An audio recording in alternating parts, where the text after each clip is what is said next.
When most amateurs or people who generally don't know what they're doing try to set up their own content plan, a lot of times they go at it very haphazardly and they just take a random list of articles or pictures or whatnot, what have you, and they post whatever they think is just right without actually understanding the stages of the buyer's journey and how the content analytically affects the customer accordingly.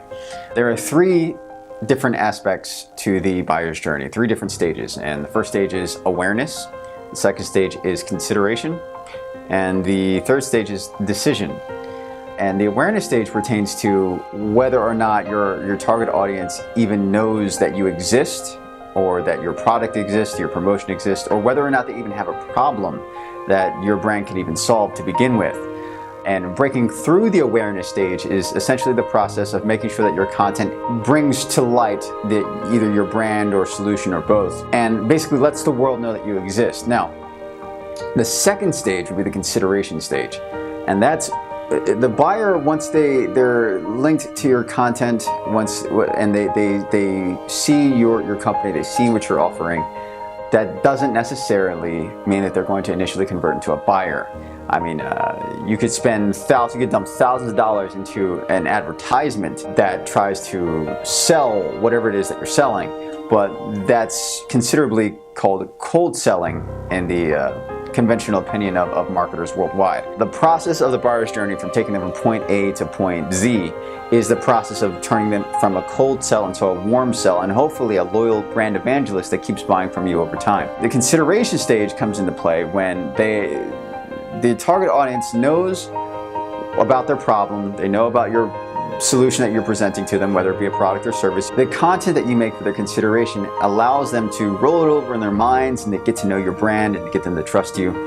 And essentially that makes them think more, it gives them everything that they need to consider your business or weighing your business against your competitors. If you have no competitors at all in your established industry, then that means one of two things typically. That either A, you don't actually have a product worth selling because nobody else wants to buy it, or that you are truly groundbreaking and truly inventive and just nobody's ever heard of your product, in which case you need to dump the majority of your time and resources into, well, time being a resource, into generating awareness style content that's engineered to just raise awareness about the solution, that doesn't necessarily pertain to needing to push or present that much more material for your target audience's consideration. Because at that point, you don't actually have any competitors, so there isn't really anything to compare you to. It's just, okay, you have the solution, you have the problem, etc., and the audience either accepts you or rejects you. However, the more competition that you have, the more consideration stage content that you need. And your consideration stage content needs to beat out your competition.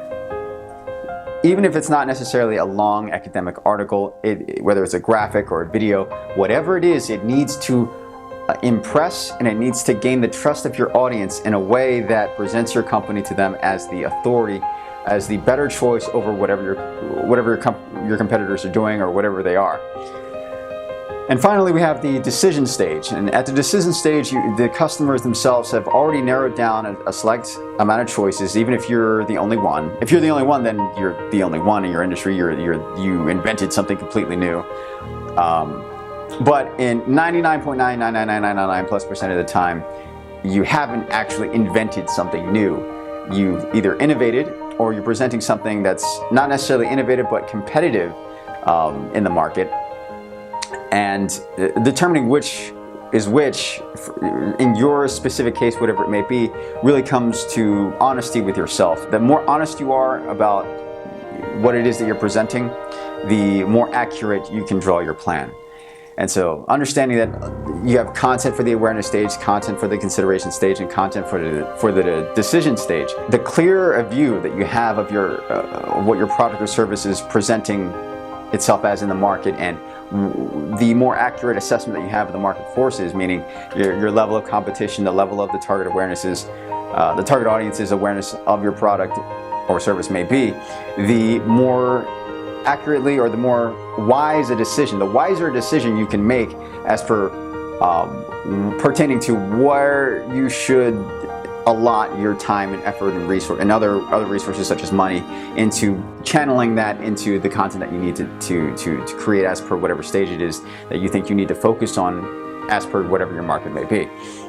And for every company, it is absolutely different.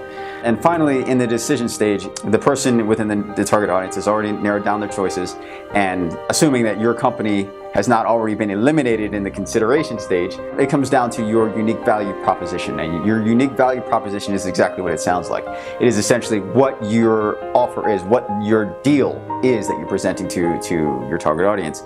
For example, you have McDonald's and Burger King. McDonald's may offer a burger for 99 cents, but that burger may be of less quality than Burger King's $2 burger that may be more expensive at Burger King, but is of higher quality meat. And of course, that's not an official statement. I can't actually speak for either of the two companies. Just as a hypothetical example, the lower quality they might say, okay, well, this product A is not that great a quality, but we're going to sell it for a cheaper price, which appeals to a certain demographic audience. Company B, its competitor, may sell for a higher price, but in exchange they're offering for higher quality. And so the market naturally will segment as per their preferences and choose the unique value proposition that pertains most to those preferences. And that's what your company needs to do. Essentially, most small businesses do not have a vast ocean of resources to pull from. You have limited resources, and speaking particularly to the small businesses that are most likely bootstrapping, they don't have a large reservoir of finances to fall back on.